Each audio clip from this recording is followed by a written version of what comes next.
días, soy la asesora Palmira Belmonte Galván. Este día estaremos viendo la asignatura de Introducción a las Ciencias Sociales con el bloque número 3, que lleva por nombre Interpretaciones Científicas en la Construcción de la Realidad Social. Bueno, este bloque comprende 5 temas muy importantes, como es el positivismo, el materialismo histórico, el estructural funcionalismo, la teoría comprensiva y la teoría crítica. Bueno, el positivismo es la base de la sociología porque esta se encarga del estudio del individuo que vive en sociedad. ¿Y cuándo surgió el positivismo? Bueno, el positivismo surgió a mediados del siglo XIX. Tiene grandes representantes en Francia, como fueron Auguste Comte y Saint-Simon, y en Inglaterra, John Stuart Mill. Bueno, según Villanueva y Hernández, el positivismo tiene esos 6 postulados, pero a grandes rasgos todos hablan acerca del conocimiento científico como único y verdadero. Comte menciona la ley de los 3 estados y que esta es una evolución, una verdadera evolución social, porque el cuestionamiento, las interrogantes y las respuestas del hombre fueron cambiando. Primero es el teológico, después el metafísico y por último el positivo. El teológico siempre daba explicación a las diferentes interrogantes por medio de la divinidad, de las cuestiones sobrenaturales. Puede ser Dios o dioses, dependiendo del lugar en donde estuviera. El metafísico dice que la esencia y la causa de todo fenómeno se basa en una explicación de conceptos abstractos o ideas. Por último, el positivo dice que la observación es su rasgo principal, la ubicación de los hechos y las causas que los originan. Un ejemplo de ello puede ser en un experimento, ya sea en un laboratorio o en el campo, en un lugar donde sea abierto, pues. El siguiente tema es el materialismo histórico. Está representado por Marx y Engels. Ambos coincidían en que la evolución de la historia depende mucho de la economía, y si la economía cambia, también va a cambiar la cuestión política y la cuestión social. Todas estas ideas vinieron a raíz de la Revolución Industrial. Marx también reveló que el motor de toda sociedad es la lucha de clases, y no es que unos peleen con otros, no, es algo más subjetivo, por así decirlo, porque el surgimiento de nuevas fuerzas sociales, como fueron la burguesía y el proletariado, desencadenaron esta lucha constante. Eso quiere decir que unos podían estar arriba y otros podían estar abajo. ¿Qué quiere decir? Que unos salían victoriosos sobre el oprimido, ¿verdad? Bueno, toda sociedad comprende de una estructura y una superestructura. La estructura tiene que ver con los modos de producción, las fuerzas de trabajo, y la superestructura tiene que ver con las ideologías, las leyes, la cultura, etcétera.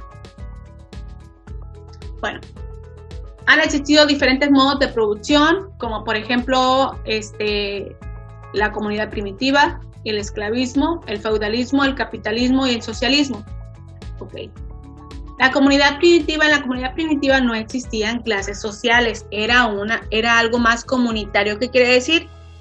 Cuando tenían o necesitaban de mantenerse o de alimentarse más bien, tenían que trabajar en equipo, como por ejemplo cuando cazaban un animal grande, cada uno de ellos representaba un rol, ¿verdad? Tenía una función.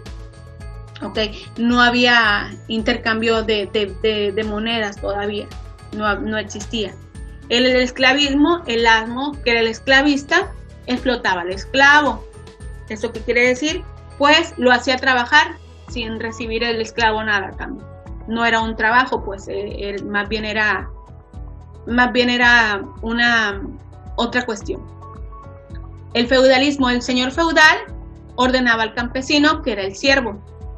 Ahí sí podía tener alguna remuneración, pero era poco el salario que existía. Y lo mantenía siempre en su casa y por lo general estaba siempre al servicio del señor feudal. El capitalismo, que es lo que acabamos de mencionar, que es la relación de la burguesía y el proletariado, siempre en constante lucha.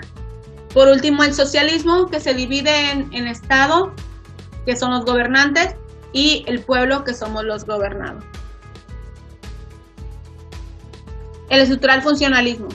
Sus principales representantes fueron Émile Durkheim, Herbert Spencer, Claude Lévi-Strauss, Alfred Radcliffe Brown, Bronislaw Manilowski y Malcolm Pearson.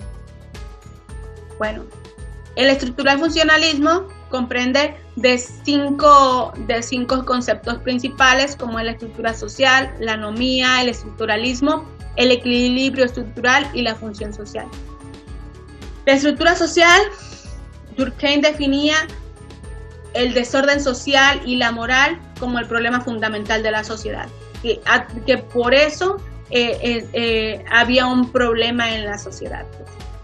La anomía está definida como una circunstancia en la que hay ausencia de norma, la conciencia colectiva desaparece y se pierde la unidad consensual de la sociedad. ¿Qué quiere decir? Que al haber ausencia de esto, no hay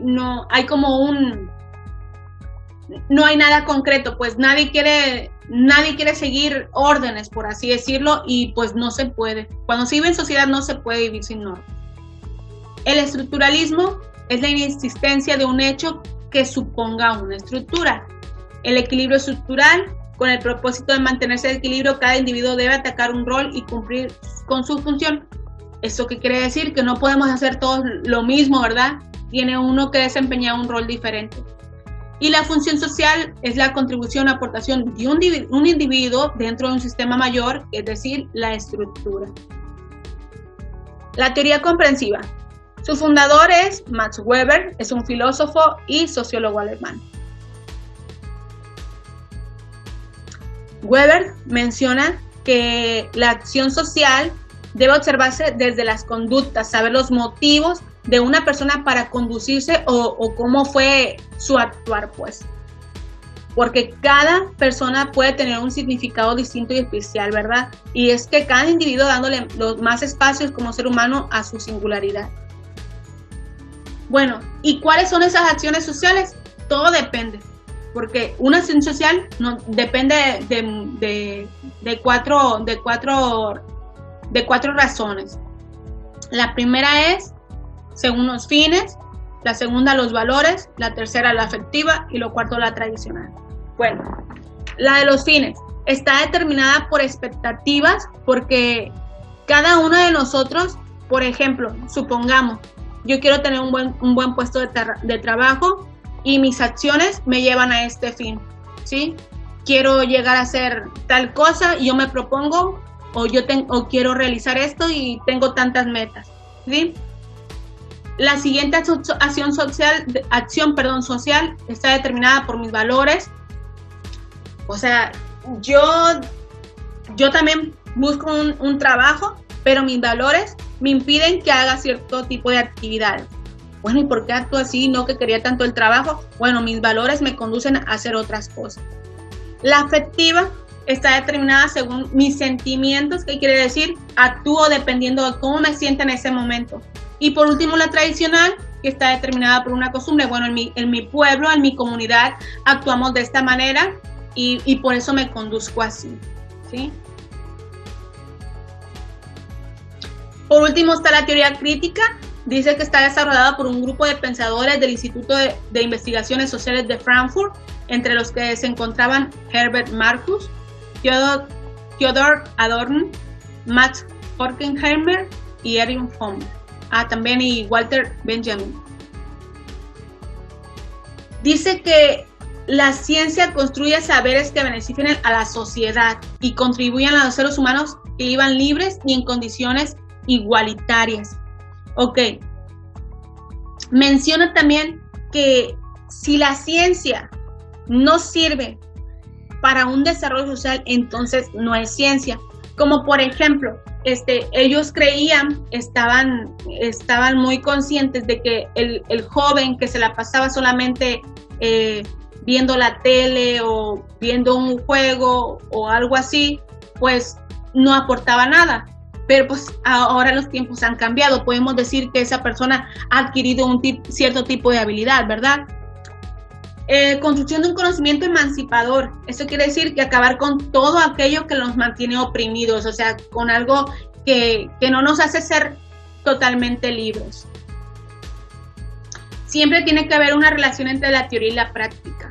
Nunca puede ser una solamente y la otra haya también por otro lado. No, siempre tiene que haber una relación.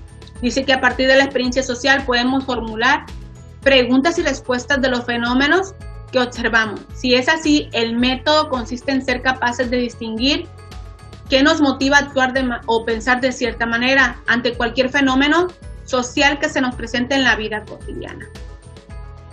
Bueno, hasta aquí es todo. Espero que les haya servido esta breve explicación y nos vamos a ver en clase. Si cualquier duda o comentario, háganmela saber.